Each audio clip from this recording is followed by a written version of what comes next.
जैसे आपने छल से मेरा पति छीना, राम बनो, सीता मिलेगी पर साथ छिन जाएगा। कृष्ण बनोगे, प्रेम मिलेगा, पर राधा से पूर्ण मिलन कभी नहीं होगा।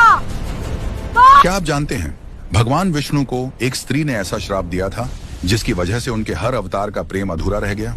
एक पतिव्रता स्त्री का श्राप जिसने राम को सीता से अलग किया और कृष्ण को राधा से, और उसी श्राप के कारण आज भी भगवान विष्णु की पूजा तुलसी के बिना अधूरी मानी जाती है। रुकिए, क्योंकि यह कहानी सिर्फ श्राप की नहीं, यह एक स्त्री के टूटे विश्वास, दर्द और दिव्य शक्ति की कहानी है। सृष्टि का समय था, असुरों का अत्याचार बढ़ चुका था। उनमें सबसे शक्तिशाली था जलंधर। जलंधर को अजय बनाती थी उसकी पत्नी वृंदा की पतिव्रता शक्ति। वृंदा का तप, उसकी अटूट श्रद्धा उसके पति के चारों ओर एक दिव्य कवच बनाकर खड़ी थी।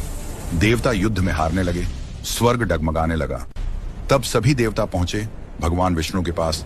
भगवान जानते थे, जब तक वृंदा की पतिव्रता भंग नहीं होगी, जलंधर का अंत संभव नहीं।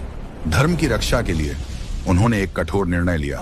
उन्होंने जलंधर का रूप धारण किया और वृंदा के सामने प्रकट हुए। वृंदा ने अपने पति को सामने देखा और उसी क्षण उसका तप टूट गया। उधर युद्ध भूमि में जलंधर का कवच नष्ट हुआ और उसका वध हो गया। जब वृंदा को सत्य का आभास हुआ, उसकी आत्मा कांप उठी। जिस भगवान को वह पूजती थी, उन्हीं ने उसकी श्रद्धा को हथियार बना लिया था। उसकी आंखों में आंसू थे, पर आवाज में अग्नि। वह बोली, जैसे आपने छल से मेरा पति छीना, वैसे ही आपका हर अवतार अधूरा रहेगा। राम बनोगे, सीता मिलेगी, पर साथ छिन जाएगा। कृष्ण बनोगे, प्रेम मिलेगा, पर राधा से पूर्ण मिलन कभी नहीं होगा। क्षण भर को सृष्टि थम गई। भगवान विष्णु, जिनके सामने ब्रह्मांड नतमस्तक होता है, आज स्वयं झुक गए। हाथ जोड़कर बोले, माता, तुम्हारा श्राप मेरे लिए दंड नहीं, तपस्या है, क्योंकि भक्ति से बढ़कर मेरे लिए कुछ भी नहीं। वृंदा का हृदय टूट चुका था। उसने अपने शरीर का त्याग कर दिया। उस देह से निकला दिव्य प्रकाश, और उस प्रकाश से जन्म हुआ तुलसी।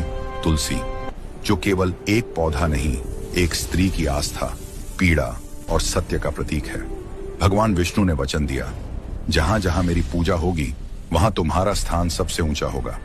तुम्हारे बिना मेरी आराधना अधूरी रहेगी। इसीलिए आज भी भगवान विष्णु की पूजा तुलसी के बिना पूर्ण नहीं मानी जाती।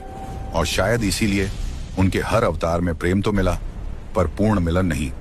तो कमेंट में लिखिए, जय मां तुलसी।